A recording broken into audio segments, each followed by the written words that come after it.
If a customer asks whether they should go EV, hybrid, or gas, and you answer like you're hosting 3 commercials at once, you've already lost the room. In 2026, the winner isn't the salesperson with the loudest opinion, it's the trusted advisor who can make a confusing decision feel simple. Hello, I'm Frankie, founder of Auto Dojo, the path to excellence, and welcome to today's Auto Dojo Quick Hit. 5 minutes, 1 skill, 0 excuses. Let's go. This is challenge number 8 in our 10-part series and the biggest challenges facing automotive sales in 2026, and this one is creating confusion everywhere. EV, hybrid, and ICE buying decisions. Dealers at NADA 2026 were talking about affordability, shifting EV demand, and a pivot toward used EVs and hybrids as tax credits expired and buyers adjusted to real-world costs. Reuters also reported that affordability concerns, elevated interest rates, vehicle prices, and the loss of those EV tax credits were slowing sales, while at the same time, higher fuel costs were increasing interest in hybrids and EVs. That means the market isn't marching in one clear direction, it's splitting in multiple directions at once. And that's the problem. Some customers want EVs, some want hybrids, some are moving back toward internal combustion engine powered vehicles because they want something familiar, easier to understand, or better aligned with their budget and driving habits. So now the salesperson has to understand charging infrastructure, tax incentives, battery warranties, hybrid technology, and long-term ownership cost comparisons.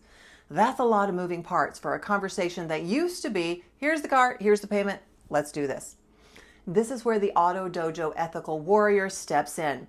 They don't push a technology, they translate it. Top performers do 3 things well. First, they simplify the technology. They don't drown the customer in jargon or act like every EV question needs a whiteboard and a minor engineering degree. They ask what the customer actually needs.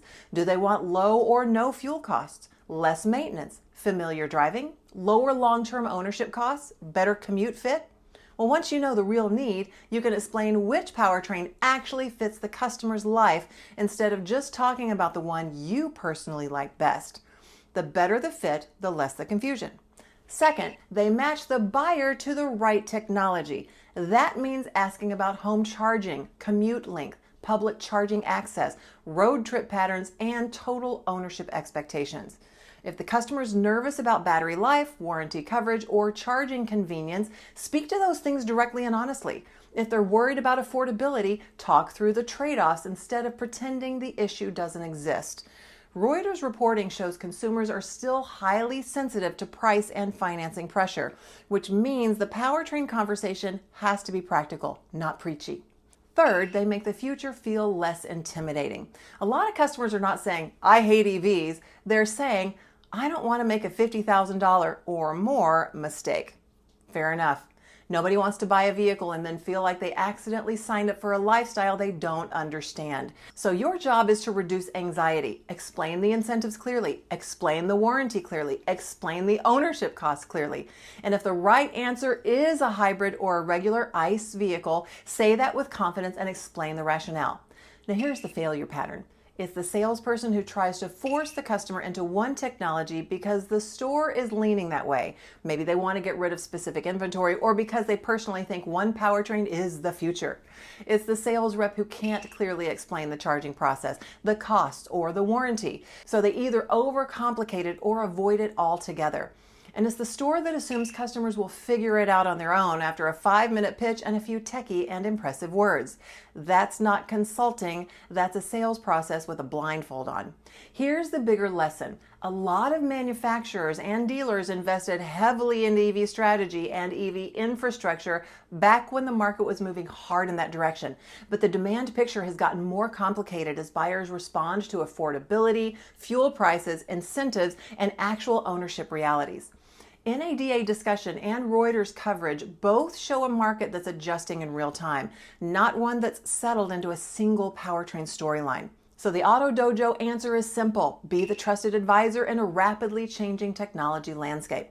Don't be a cheerleader for one powertrain. Be the guide who helps the customer understand what fits their life, their budget, and their comfort level. The salesperson who can simplify the chaos becomes more valuable than the one who just has an opinion. So go do it now. With your customers this week, ask one question about how they drive, one question about what they're worried about long term, and one question about what they want the vehicle to do for them every day. Then match the powertrain conversation to those answers. Why is this important? Well, because customers don't need another opinion. They need clarity, and they need to know they're making the right decision. And in 2026, the salesperson who can make the EV, hybrid, and ICE choices feel understandable will win more trust, more confidence, and more business. So go take action, keep the customer first, and go dominate your floor. To receive these directly into your inbox every week, scan the QR code you see here, and I look forward to serving you in the Auto Dojo soon.